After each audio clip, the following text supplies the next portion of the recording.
Hey guys, Luca here, thanks for jumping into another video. Today we're diving into gold's latest pullback and the implications it may have for the broader markets moving forward. As always, if you're enjoying the content, don't forget to give this video a thumbs up and make sure to subscribe to the channel so you never miss out on future updates like this. Now let's get into it. So moving through the charts, we see that last week gold has closed with the largest shooting star in a long while, signaling that this major blow-off top phase it has been over the last couple of months could be coming to an end. So right now, I think there are some major implications that gold could have for the markets moving forward. And I also think that charts have the tendency to front run the news and that the price always front runs sentiment. And this is something that we should currently pay attention to, as a correction in gold could also coincide with a higher degree of risk in the markets and investors seeking risk rather than safety, which is why gold would correct in the first place. So I think that paying attention to this current reversal is quite important moving forward, as I think it could also coincide with a transition towards a risk-on environment that the mainstream media will tie themselves to in order to justify this potential correction in safe assets. Now, gold has also rejected at a very important level, which is this 2.618 Fibonacci level. If we have the top in 2011 and the bottom in 2015, this leads up to this 2.618 level, which, as we see that the price has struggled to break above of over the last couple of 3 weeks, and now it has formed this deviation above it, this liquidity sweep, which often coincides with the top formation and the last capitulation week for the bears. So if we were to inverse this chart, we would see that this would coincide with the bottom formation that precedes the reversal to the upside. Whether it's a durable reversal that precedes a trend shift on the high time frames, or whether it's just a midterm bounce before a continuation to the downside. Again, this is the inverse chart.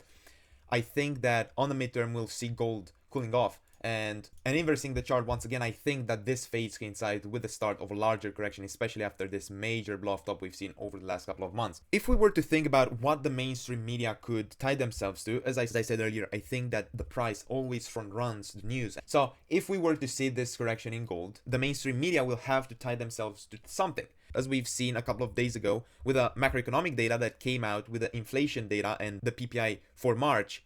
Those marked the lowest levels since September of 2024, when the Fed has cut rates for the first time. And because of this, I think that the next potential narrative could be around the end of quantitative tightening and the Fed stepping away from their quantitative tightening measures, declaring their victory against inflation. So now let's move on to some of the other charts that will have an impact on this as well. Moving to chart I know you guys are very familiar with, as I've covered it many times in the past, we have the IWM to SPX pair, which shows us how small caps are performing against the traditional equities in the S&P 500. And with that, they pretty much show us how risk assets are performing against the traditional and safer assets. Which is why paying attention to this chart over the last couple of months has helped me to understand the broader markets and what's been happening behind the scenes, and how quantitative tightening has impacted the performance of these risk assets. So with that, I think that if the Fed starts to transition away from their quantitative tightening measures and declares their victory against inflation, as it has reached pretty much their target point of around 2%, I think that will act as a catalyst for risk assets, which could lead to this midterm outperformance against the traditional equities in the S&P 500. And as we all know, right at the cycle top formation, right when we approach a macro top, that's when risk assets tend to outperform the traditional ones, as the risk appetite is really high and the market sentiment is in euphoric territory. That's why these risk assets tend to outperform, and with this macro catalyst that would from a fundamental level prime these small caps and risk assets for outperformance, I think that we could see a transition towards these risk assets. And as we all know, as I highlighted earlier, the price always front runs the news. The news always come after the fact. So because gold has formed that massive shooting star and is now reversing its uptrend, those are the sort of signals that would point towards this distribution and rotation towards these risk assets. And my best guess for the next potential narrative would be around the end of quantitative tightening, total assets starting to bottom out.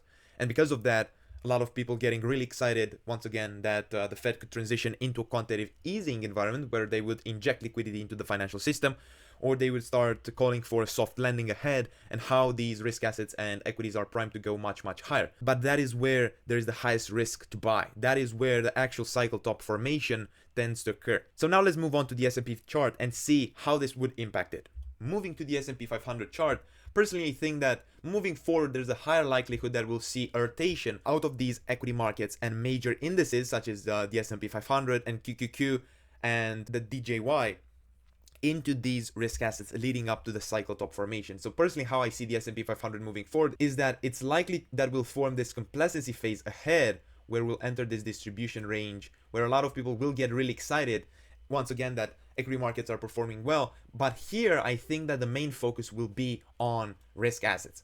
And here I think that risk assets will play a major catch up and will show a lot of relative strength against equity markets, as I think the narratives will point towards that direction where they would prime risk assets.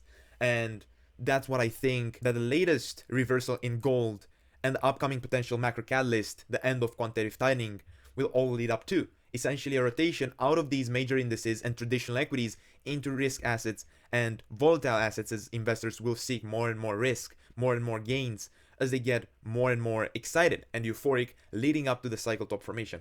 This is what I think actually precedes the bear market. Not an environment where there's a lot of fear, a lot of anxiety, and investors are feeling somewhat fearful and potentially they are hedged. An environment where there's a lot of euphoria, where the risk appetite is at its peak. That's what I think precedes the actual cycle top formation, especially for risk assets and for the broader markets. So now let's move on to Bitcoin and see what potential impacts could there be moving forward. Moving to the Bitcoin chart, as I highlighted earlier, I think that the S&P 500 is likely to form something like this, a complacency phase that precedes the actual bear market. But I think that while the S&P 500 will do something similar to this, I believe it's likely we'll see Bitcoin catching up really strong to it and leading up essentially to this blow off top phase, then distribution formation, where we'll see the actual Altseason that we'll cover in just a few minutes, and that is what actually precedes the bear market. Now, I've covered in one of my latest videos the potentials of a cycle top formation in the coming months, which you can check out here. Essentially, this is my base case that implies we still have one more leg up before the distribution phase and the actual bear market. I believe that the next narratives will be intended to drive the risk appetite of investors much, much higher, because at its peak, market makers want retail who feels euphoric and has a very high risk appetite in order to make them buy at top while they distribute, because they'll need a really strong counterparty to do it. They'll need high volume, which is why oftentimes in complacency phases or in distribution phases, we have a lot of volatility and we have a lot of price swings along the way. We don't have a tight range like we're currently seeing right now, because these tight ranges often mark low volume, which doesn't allow market makers to distribute. So I think that it's likely we'll see one final push up, which will be driven by a lot of euphoria, investors once again becoming really euphoric, really excited, and most importantly, having a very high risk appetite, which is why I believe that in the coming months, we'll finally see the long-awaited Altseason that a lot of people have been expecting over the last couple of years. So now let's move on to some other charts and let me show you what I'm currently tracking. Moving to the others dominance, we see that over the last couple of years, it has bled. This signals that so far Bitcoin has been in the spotlight, and we all know that altcoins have continued to bleed against Bitcoin throughout this bull market and throughout this cycle, even though a lot of people have expected them to outperform. And now it seems like everyone has mostly capitulated on them. And the ones that have called for an Altseason a couple of months ago have now become Bitcoin maxis. In my opinion, calling for an Altseason is like calling for a cycle top formation. So I think that those two are really correlated. When an Altseason occurs and when altcoins start to outperform Bitcoin, that is when the most euphoria and excitement and when investors have the highest risk appetite, and that often coincides with a cycle top formation. So this is why I expect that when we'll see the last phase of this bull run and the last leg up of Bitcoin, that's when I believe that altcoins will finally start to outperform. As I mentioned earlier, this would most likely coincide with a really strong narrative, such as the end of quantitative tightening, which will make everyone believe it and make everyone become euphoric. And if we track something really interesting that has really caught my attention, how the sentiment has developed on these risk assets. So a lot of people have felt throughout this cycle, back in March of 2024, back in December of 2024, when we approached these highs, a lot of people felt really excited, really euphoric, and believed that that was finally it. That was the moment where we would have seen finally that Altseason. That has coincided with a local top that preceded a continuation of the downtrend, because we didn't have a macro catalyst. We didn't have something that would durably change this downtrend of altcoins against Bitcoin, such as the end of quantitative tightening. But now we finally have it on the table. And I think that in the next couple of weeks, once we'll see more macroeconomic data coming out and we see that inflation has durably cooled off, that's when I think we can finally confirm that the Fed will step away from their quantitative tightening measures, and that will lead to this macro catalyst that will change this underperformance from altcoins against Bitcoin.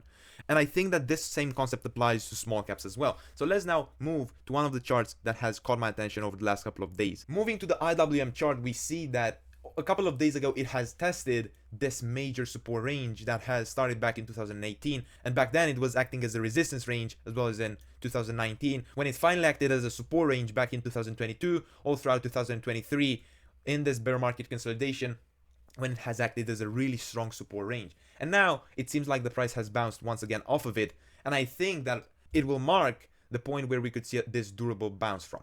And with the upcoming macro catalyst that I covered earlier, I think that all of this lines up perfectly with the transition into a risk-on environment where these small caps outperform. Now, I've made my case on these small caps and specifically on the Bitcoin miners. I think there is a high likelihood that until now we have seen a lot of capitulation on these small caps, a lot of frustration on them as well, as they have underperformed against the traditional equities in the S&P 500, given the fact that we have been in this quantitative tightening environment. And I think that right now, if we see that change, if we see that macro catalyst in the upcoming weeks, that this underperformance could finally come to an end.